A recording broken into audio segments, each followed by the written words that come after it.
ஆராதனை வேளை.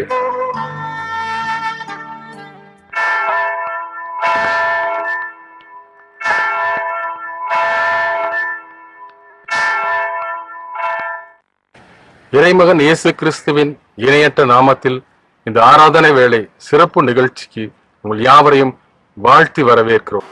அன்பானவர்களே, உங்களை நான் வாழ்த்துகிறேன். இந்த நாளிலே நான் இப்படி உங்களோடு தொடர்பு கொள்ள எனக்கு ஒரு வாய்ப்பு கிடைத்தது. அந்த காலத்திலே ஆண்டவராய் இயேசு வாழ்ந்தபோது அவர் ஒரு ஊரிலே இருந்தார்.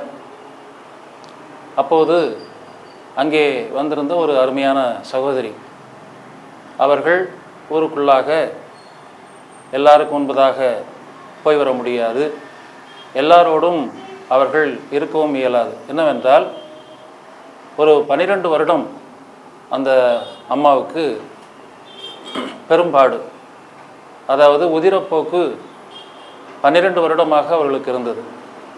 அதனாலே அந்த காலத்து வழக்கத்தின்படி அல்லது அந்த நாட்டு முறைமையின்படி அவங்க எங்கும் பொது இடங்களுக்கு போய் வர முடியாது, மற்றவர்களோடு தொடர்பாக இருக்க முடியாது. அப்படிப்பட்ட நிலையிலே ஆண்டவராகிய இயேசு அவர்களுடைய ஊருக்கு வந்திருக்கிறார். அவரிடத்திலே வருகிறவர்கள் எல்லாரும் நல்ல சுகம் பெற்றுக்கொள்கிறார்கள். அவர் நல்ல ஒரு மனிதராக இருக்கிறார் என்று கேள்விப்பட்டு அவரை பார்க்க வேண்டும் என்று அவர்கள் ரொம்ப ரகசியமாய், யாருக்கும் தெரியாமல் கூட்டத்துக்கு பின்னாலே இருந்து அவரை சென்று அவரிடத்திலே சுகம் பெற்றுக்கொள்ளலாம் என்கின்ற ஒரு நம்பிக்கையோடு போகிறாங்க.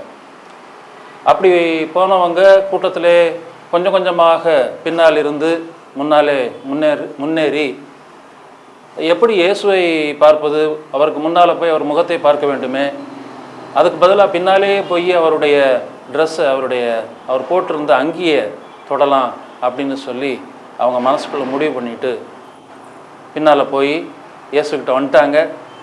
வந்து ரொம்ப அவங்களுக்கு ஒரு உற்சாகம் மனசில் இருந்திருக்கும். எப்படியாவது அவருடைய ட்ரெஸ்ஸை தொட்டணும்னு சொல்லி அவருடைய ட்ரெஸ்ஸையும் தொட்டுட்டாங்க. தொட்ட உடனே அவங்க உடம்பில் அந்த 12 வருஷமாக இருந்த ஒரு பெரிய கஷ்டம் நீங்கினது போலவும், தான் உடம்பு வந்து நல்லாயிட்டது போலவும் அவங்களுக்கு தோண ஆரம்பிச்சிருச்சு. அது அவங்களுக்கு தான் அது புரியும்.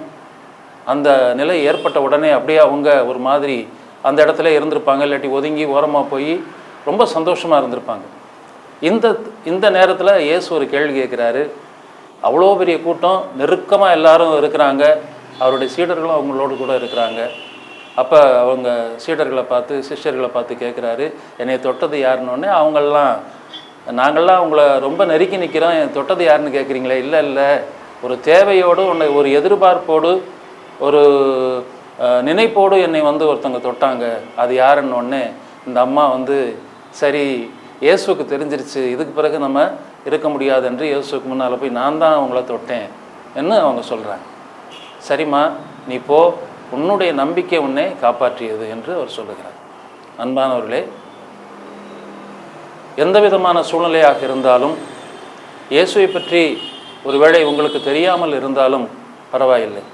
ஆனால் இயேசுவினிடத்திலே வரும்போது அல்லது இயேசுவை சந்திக்கும்போது அல்லது இயேசுவை தேடும்போது ஏதாவது ஒரு மாற்றம் என்னிடத்திலே வரும், என் வாழ்க்கையிலே வரும் என்று நீங்கள் நம்புவீர்களானால் நீங்கள் இரகசியமாய் இயேசுவினிடத்திலே கூட வரலாம்.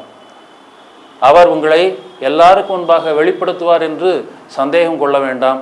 ஒருவேளை அன்றைக்கு இருந்த சூழ்நிலை மற்றவர்களுக்கு படிப்பினை கொடுக்க வேண்டும், தன்னை தேடி வருகிறவர்கள் ஒரு நாட்டத்தோடும் ஏக்கத்தோடும் தான் தேடி வருகிறார்கள், நம்பிக்கையோடு தேடி வருகிறார்கள் என்று அவர்களுக்கு உணர்த்துவதற்காக இயேசு செய்திருக்கலாம். ஆனால் நீங்கள் இரகசியமாய் தேடினாலும் உங்களிடத்திலே உங்கள் தேவைகளை சந்திக்க அல்லது உங்களுடைய நிலைகளிலிருந்து உங்களை விடுதலை செய்ய ஆண்டவராகிய இயேசு காத்து கொண்டிருக்கிறார். அவரிடம் வாருங்கள், அவரை தேடுங்கள், அவரிடத்தில் கேளுங்கள், கேட்கிற எல்லாரும் பெற்றுக்கொள்ளுகிறார்கள் என்று ஆண்டவராகிய இயேசு சொல்லியிருக்கிறார். நீங்கள் ஆண்டவராகிய இயேசுவை நாடி அவரிடத்திலிருந்து எல்லா விதமான நன்மைகளையும் விடுதலையும் பெற்றுக்கொள்ள நான் உங்களை அன்பாய் அழைக்கிறேன். ஜெபம் செய்வோம்.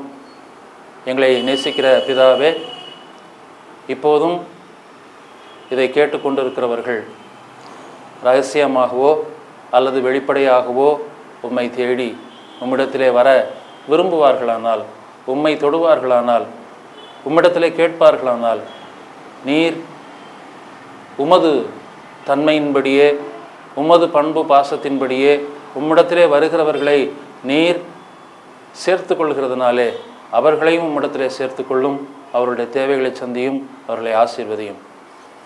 ஆண்டவராகிய இயேசுவின் பேரினாலே ஆமேன்.